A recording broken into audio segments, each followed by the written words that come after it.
அம்பேத்கர் குறித்த நூல் வெளியீட்டு விழாவுக்கு வரமாட்டேன் என எமது தலைவர் கூறவில்லை. புரட்சியாளர் அம்பேத்கர் குறித்த புரிதல் எதுவும் இல்லாமல் அரசமைப்பு சட்டத்தை ஒரு கையிலும் பகவத்கீதையை இன்னொரு கையிலும் வைத்துக்கொண்டு சமரச பாயாசம் கிண்டுகிற ஒருவரோடு மேடையை பகிர்ந்து கொள்ள முடியாது என்றுதான் சொன்னார். ஆனால் நூல் வெளியீட்டாளர்கள் எமது தலைவரை புறக்கணித்துவிட்டு பாயாசம்தான் வேண்டும் என போயிருக்கிறார்கள். அது அவர்கள் விருப்பம் என விசிகாவின் துணை பொதுச் செயலாளர்களுள் ஒருவரான வன்னியரசு மற்றும் ஒரு பொதுச் செயலாளரான ஆதவ் அர்ஜுனாவை விமர்சித்திருப்பது தமிழக அரசியல் களத்தில் பேசு பொருளாகியுள்ளது. புத்தக வெளியீட்டு விழா இன்று நடைபெற்ற நிலையில் இப்படி ஒரு கருத்தை வன்னியரசு தெரிவித்திருப்பது பரபரப்பை பற்ற வைத்துள்ளது. வாய்ஸ் ஆஃப் காமன்ஸ் எனும் தேர்தல் வியூக நிறுவனத்தை நடத்தி வந்த ஆதவ் அர்ஜுனா 2024 ஜனவரியில் திருச்சியில் நடந்த வெல்லும் ஜனநாயகம் மாநாட்டில் விடுதலை சிறுத்தைகள் கட்சியில் தன்னை இணைத்துக் கொண்டார். அந்த மாநாடு மட்டுமல்ல, அதற்கு முன்பாகவும் மாவட்ட செயலாளர்கள் நியமனம், பூத் கமிட்டி கூட்டம் தொடங்கி விசிகாவின் பல்வேறு நிகழ்வுகளுக்கு பின்புலமாக ஆதவ் அர்ஜுனாவே செயல்பட்டதாக சொல்லப்பட்டது. பிப்ரவரி மாதம் 15ஆம் தேதி விசிக உயர்நிலை குழு நிர்வாகிகள் கூட்டத்தில் அவர் துணை பொதுச் செயலாளராக அறிவிக்கப்பட்டார். தொடர்ந்து மே மாதம் நடந்த நாடாளுமன்ற தேர்தலின் போது 2 தனி தொகுதியோடு ஒரு பொது தொகுதியையும் விசிக திமுகவிடம் கேட்டது. அந்த ஒரு பொது தொகுதியில் ஆதவ் அர்ஜுனா போட்டியிட போகிறார் என்றும் சொல்லப்பட்டது.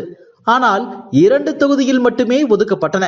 இது ஒரு புறம் இருக்க, கடந்த சில மாதங்களுக்கு முன்பாக ஒரு தனியார் நாளிதழுக்கு ஆதவ் அர்ஜுனா கொடுத்த நேர்காணலில் 4 ஆண்டுகளுக்கு முன்பு சினிமா துறையிலிருந்து அரசியலுக்கு வந்தவர்களே துணை முதல்வராகும் போது 40 ஆண்டு கால அரசியல் அனுபவம் கொண்ட எங்கள் தலைவரை துணை முதல்வராக்க நாங்கள் விரும்புவதில் தவறில்லை என பேசியது கூட்டணிக்குள் மட்டுமல்லாது விசிகாவுக்குள்ளும் அனலை கிளப்பியது.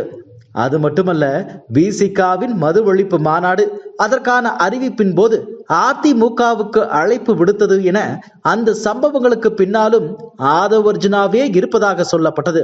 இது ஒரு புறம் இருக்க, ஆதவ் அர்ஜுனா நிறுவனம் தொகுத்த அம்பேத்கரின் புத்தக வெளியீட்டு விழாவில் விஜய் மற்றும் திருமாவளவன் பங்கேற்பதாக தகவல்கள் வெளியாகின. ஆனால் பின் நாட்களில் திருமாவளவன் பங்கேற்கவில்லை என்பது விகடன் வெளியிட்ட நிகழ்ச்சி நிரலின் மூலம் அதிகாரப்பூர்வமாக தெரிய வந்தது.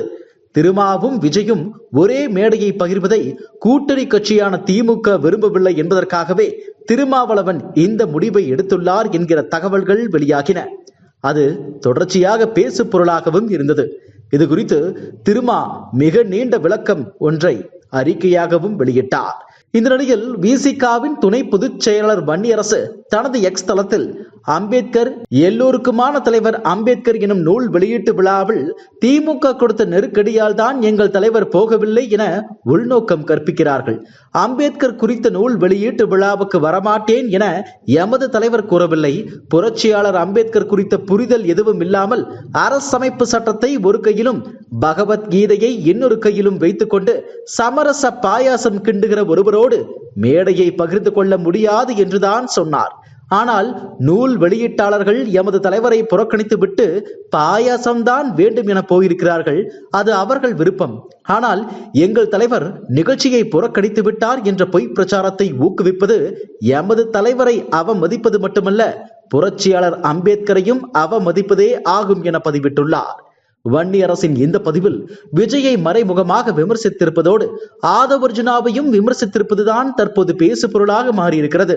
இது ஒரு புறம் இருக்க, மழைக்காலத்தில் ஆளும் கட்சி சரியாக பணி செய்யவில்லை என விமர்சித்து ஜெயலலிதாவை புகழ்ந்து ஆதவ் அர்ஜுனா அவரின் எக்ஸ் தளத்தில் பதிவிட்டிருப்பதும் கவனிக்கத்தக்க விஷயமாக மாறியிருக்கிறது.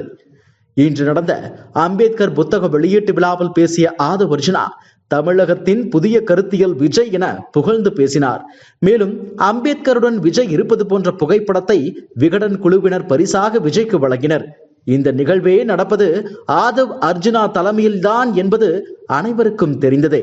மேலும் இந்த நிகழ்ச்சியில் ஆதவ் அர்ஜுனா பேசும்போது பல விஷயங்களை திமுகவுக்கு எதிராக பேசினார், விஜய்க்கு ஆதரவாகவும் பேசினார், விசிகாவுக்கும் ஆதரவாக பேசினார். அது மட்டுமல்ல, நல்ல கருத்தியல் கொண்ட தலைவர் தான் தமிழகத்தை ஆள வேண்டும் என்ற ஆதவ் அர்ஜுனாவின் கருத்து அரசியலில் பரபரப்பை ஏற்படுத்தியுள்ளது. இது குறித்து அரசியல் விமர்சகர்கள் கூறுவது, ஆதவ் அர்ஜுனாவின் ஒரே விருப்பம் திமுக கூட்டணியில் இருந்து விசிகாவை வெளியே கொண்டு வருவதுதான். அதிமுகவுடன் விசிகாவை இணைத்து வைத்து பேச ஆரம்பித்ததும் அவர்தான். தற்போது விஜயின் தமிழக வெற்றிக் கழக கட்சிக்கு முக்கியத்துவம் கொடுப்பதும் ஆதவ் அர்ஜுனா தான். அம்பேத்கர் நூலை வெளியிட தகுதியானவர் விஜய்தான் என ஆதவ் பேசியுள்ளது அரசியல் களத்தில் அதிர்வலையை ஏற்படுத்தியுள்ளது என்பது நிஜம்தான். இப்படி விஜய்க்கு ஆதரவாக பேசும் ஆதவ் அர்ஜுனாவின் விசிகா பொதுச் செயலாளர் பதவி பறிக்கப்படுமா என்ற கேள்வியும் எழுகிறது. அதையும் மீறி முன்கூட்டியே அவர் விசிகாவில் இருந்து வெளியேறினாலும் ஆச்சரியப்படுவதற்கில்லை என அந்த அரசியல் விமர்சகர்கள் கருதுகின்றனர். மேலும் தமிழக வெற்றி கழகத்தை விசிகாவுடன் இணைக்க ஆதவ் அர்ஜுனா ஒரு பாலமாக அமையலாம் என்ற பேச்சும் எழுகிறது. என்ன நடக்கப் போகிறது? 2026 தேர்தல் வரை பொறுத்திருந்து பார்க்கலாம். இதுபோன்ற செய்திகளை மேலும் தெரிந்து கொள்ள எங்களது யூடியூப், ஃபேஸ்புக் மற்றும் ட்விட்டர் ஆப்களை சப்ஸ்கிரைப் செய்யவும்.